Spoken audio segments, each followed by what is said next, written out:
Bab 219. Ah, enggak, Mama cuma lagi bersyukur. Betapa beruntungnya Azam punya istri yang cantik dan mau menerima kekurangannya kayak kamu di saat dia lagi terjerumus sama perempuan yang enggak semestinya. Makasihlah ya sayang. Mama tahu. Ada jeda saat Aprilia akan melanjutkan ucapannya lagi. Mama tahu semuanya gak mudah untuk kamu. Terlalu berat dan terlalu dewasa di usia kamu yang masih sangat muda, tapi kamu mencoba untuk menerima dan Mama lihat kamu mau memaafkan Azam. Dengan cara jadi istri yang baik. Mama gak bisa bayangin kalau Azam gak ketemu kamu. Tangis Aprilia pecah dan Seva pun memeluknya. 50. Mama jangan nangis. Aprilia menggelengkan kepala lalu tersenyum melepaskan pelukan sang menantu dan menghapus air matanya sendiri, lalu menetralkan wajahnya. Mama nangis seneng. Ia mengusap pipi Seva dengan telapak tangannya. Mama ini sangat beruntung dapat mama mertua yang baik kayak Oma dan, Mama berharap, kamu juga bisa merasakan kasih sayang Mama. Seva tersenyum lebar kembali memeluk wanita cantik itu. Keduanya tak bicara hanya saling meluapkan kasih sayang mereka lewat dekapan hangat layaknya ibu dan anak itu. Membuat siapapun yang melihat kedua wanita cantik yang parasnya hampir mirip itu, akan terbawa aura bahagia dari keduanya. Setelah selesai membuat nasi goreng untuk suaminya, Seva langsung naik ke lantai atas. Rupanya Azam sudah bangun dan mandi. Namun wajahnya sedikit pucat. Sama seperti kemarin di pesat. Azam membuka jendela kamarnya agar udara pagi masuk. Pagi tadi, lah bangun Seva tak ada di sampingnya. Perutnya mual sekali. Padahal tadi subuh tidak apa-apa. Lah kembali muntah di kamar mandi. Namun hanya berupa cairan bening yang terasa pahit. Keringat sebesar biji-biji jagung pun mulai keluar dan ia panas dingin. Rasanya persis seperti kemarin. Meski meminum obat lambung namun rasanya masih sama. Udah bangun? Tanya Seva. Udah. Dari mana? Tanyanya pelan. Pertanyaan dari pria bernetra. Abu itu dijawab Seva dengan mengangkat nampan berisi sepiring nasi goreng dan juga air minum untuknya. Azam tersenyum simpul. Minum obat lambungnya udah. Tanya Seva memastikan karena dia menyimpan obat lambung itu di atas nakas agar Azam mudah mengambilnya. Kok cuma satu nasi gorengnya, buat kamu mana? Ucap Azam malah balik bertanya. Seva duduk di sofa seraya menata nasi gorengnya di atas meja. Diikuti Azam duduk di sana. Ditanya kok nanya lagi. Azam terkekeh. Udah diminum obatnya. Aku gak lapar. Tadi nyobain dikit-dikit aja udah kenyang. Udah minum deh juga. Enggak enak makan sendiri. Barengan sama aku ya. Ucap Azam yang langsung mengambil satu sendok nasi goreng sosis dengan kacang polong itu. Enggak. Aku udah kenyang. Dikit aja. Aku gak mau. Kalau kamu gak makan, aku juga enggak. Makanya. Ayo Seva melihat ke arah suaminya lalu perlahan membuka mulutnya dan menerima suapan nasi goreng itu. 51. Azam tersenyum dan mulai menyuap untuk dirinya sendiri.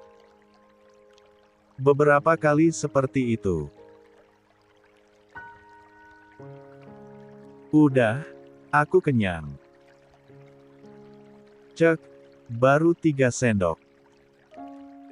Itu juga gak penuh suapannya. Gimana mau gede? Udah. Terang Seva. Azam pun menyerah tak tega jika harus memaksa lagi. Seva menghabiskan nasi yang dikunyahnya sambil mengutarakan isi hatinya. Bang. Seva menjalin jemarinya di atas paha. Bang. Azam pun menoleh pada istrinya. Satu alisnya dinaikkan. Pertanda ia bertanya. Ada apa? Seva sedikit kurang nyaman dengan cara Azam bertanya. Namun ia tak bisa menahan keinginannya lagi. Meski diucapkan dengan kalimat yang terbata. Aku ambil libur ya. Kuliah. Iya. Kenapa? Seva mengerjap saat ditanya Azam kenapa. Seva kan inginnya kalau ia minta izin libur, Azam hanya tinggal bilang iya atau tidak. Tidak usah bilang kenapa. Gak kenapa-napa. Gak jadi. Kok merajuk? Siapa yang merajuk? Aku bilang gak jadi. Ucap Seva mulai bad mood. Membuat Azam menggaruk kepalanya yang tak gatal. Azam mengambil air minum di meja lalu dia sodorkan untuk Seva. Minumlah dulu abis makan kan. Seva hanya diam tolak merespon. Azam kembali heran dibuatnya. Setelah minum, ia rapatkan duduknya dengan Seva. Kamu mau libur? Kan aku cuma tanya, kenapa? Gak jadi kalau gak boleh. Ucapnya ketus dan ekspresi datar. Azam membuang nafas lelahnya. Mencoba sabar tapi hal itu malah diartikan lain oleh istrinya. Kok malah kelihatan kesel gitu? Sambil buang nafas gitu. Enggak, maksud aku. Udahlah. Udah belum makannya? Aku mau taruh ke dapur. Seva akan bangun dan bangkit dari sofa namun suaminya menahan dengan memeluk bahunya. Azam bekerja keras memilih kata-kata yang tepat agar istrinya tidak tersinggung dan marah. Iya, liburlah, kuliahnya. Azam bisa melihat jika wajah istrinya yang tadi cemberut berangsur membaik. 52. Tapi aku tadi nanya itu, liburnya karena apa? Apa karena aku sakit? Aku gak apa-apa. Udah sehat. Ucap Azam hati-hati. Aku kan sengaja 2 hari libur karena kemarin nikahannya Sia. Besok juga ada acara di rumah Oma. Jadi jangan khawatir. Aku punya banyak waktu buat istirahat. Jawab Azam. Seva berpikir sebentar lalu menggelengkan kepalanya. Terus. Mau liburan? Mau kemana? Kalau misalkan mau pulang ke Surabaya, aku tinggal pesankan tiketnya. Tanya Azam lagi hati-hati. Bagai bicara dengan Evelyn. Nanti abang marah. Ujar Seva. Azam menaikkan satu alisnya. Lucu sekali istrinya ini. Azam memang merasa kalau ia bukan orang baik. Tapi tak pernah sekalipun seingatnya, ia marah pada Seva. Tapi menyakiti sering ia bandit. Enggak, aku gak marah. Kenapa? Bilang aja. Mau apa? Janji dulu gak marah. Iya, Seva Zehra binti Shailendra Hutama. Tuh, kan. Marah. Udah ah, gak jadi. Azam melongo saat istrinya akan bangun lagi dan pergi, namun kembali lagi dia tahan agar tidak beranjak dari kursinya. Ya ampun, if saja merajuk tak begini. Seva yang biasanya tak banyak berekspresi dan selalu terlihat dewasa dalam bersikap, kini tak ubahnya Evelyn bahkan Agni, putri dari Kesultanan Brebes. Keponakannya yang masih balita. Atau mungkin, Seva terlalu banyak bergaul dengan Zia. Si ekstraordinari dari keluarga Rohichan yang bisa membuat pusing seluruh keluarga dengan tingkat absurdnya. Sehingga Seva tertular virus Zia. Azam pun memeluk istrinya. Iya, maaf. Coba, bilang. Aku gak marah. Kenapa? Mau kemana? Bilanglah. Aku payah dalam tebak-tebakan, kamu bilang aja. Seva terdiam sebentar. Menetralkan wajahnya. Mencoba meredakan debaran dadanya. Mau ketemu Shahrukh. Ah. Siapa? Shahrukh. Pelukan di tubuh Seva pun terlepas. Siapa itu? Mantan kamu? Bukan, yang artis India itu. Shahrukh. Ucap pria itu sambil mengingat-ingat. Oh, iya aku ingat, mau konser dia di Jakarta. Iya. Enggak. Terus. Ya, aku mau ketemu dia. 53. Dia di India sayang. Bukan di, Kamu mau ke India? Seva menganggukkan kepalanya cepat. Mau ketemu Shahrukh. Lagi-lagi Seva mengangguk cepat dengan wajah yang sangat antusias, membuat Arkan melotot horor. Apa? Azam tak menjawab, hanya meluruhkan bahunya kesal. Ketika kedua orang tuanya kompak bertanya apa. Setelah sesi rajuk-merajuk di kamar tadi, Azam pun turun menemui kedua orang tuanya sedangkan istrinya kembali menyelesaikan tugas-tugas kuliahnya yang sempat tertunda kemarin di kamar. Ke India bang? Iya ma. Seva aneh banget itu. Jawab Azam ketus. Minta ke India coba. Ketemu sama artis lagi, cowok lagi. Perasaan dia itu sukanya artis dangdut yang dari Surabaya itu loh. Yang sering dia nyanyi-nyanyiin lagunya sama si Gibran Kepriben. Kenapa tiba-tiba sekarang jadi pengen ketemu sama artis India Shahrukh. Padahal suami juga nggak kalah ganteng. Ada Hannya. Ngapain coba? Ujar Azam kesal. Boril dan Aprilia saling berpandangan melihat putra mereka misuh-misuh tak keruan begitu. Aprilia yang paham coba menelisik. Berarti Seva matanya bagus. Bisa tahu cowok ganteng. Shahrukh alisnya bagus bang. Kamu kan enggak? Ucap Boril. Lesung pipinya juga lebih dalam daripada kamu. Papa pernah ketemu waktu di Dubai, emang gantengan dia sih daripada kamu.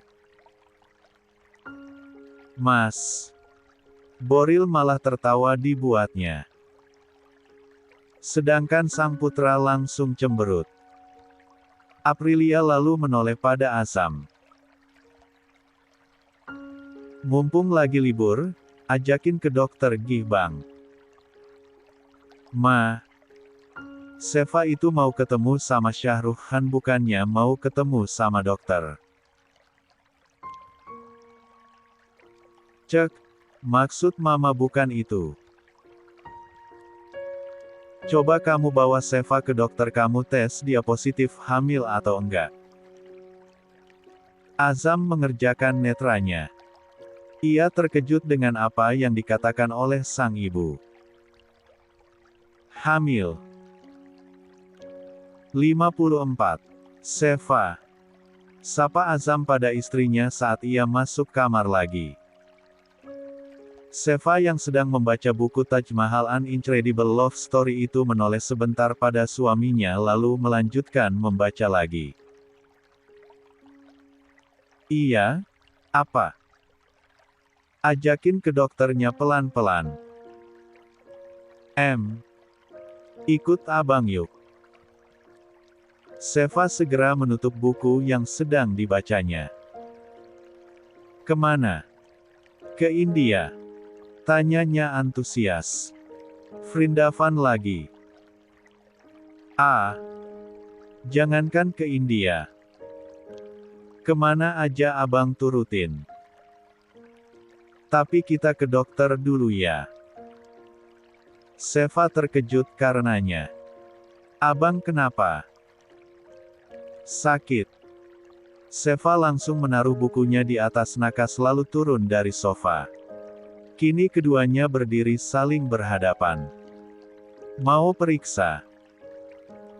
Azam menganggukkan kepalanya pelan. Lalu sebentar melirik pada perut Seva dan mengambil kedua tangannya. Kata mama. Ya. Azam melihat wajah Seva yang masih sangat polos itu.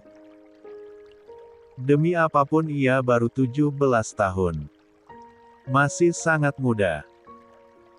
Apakah ia kuat jika betulan hamil? Kalau iya, bisakahlah terima jika hamil di usia yang masih sangat belia ini? Apalagi ia sedang kuliah. Sedang belajar untuk bisnis WANGPED juga. Sedang menjalani dunia baru sebagai seorang istri. Bagaimana kalau ia menolak?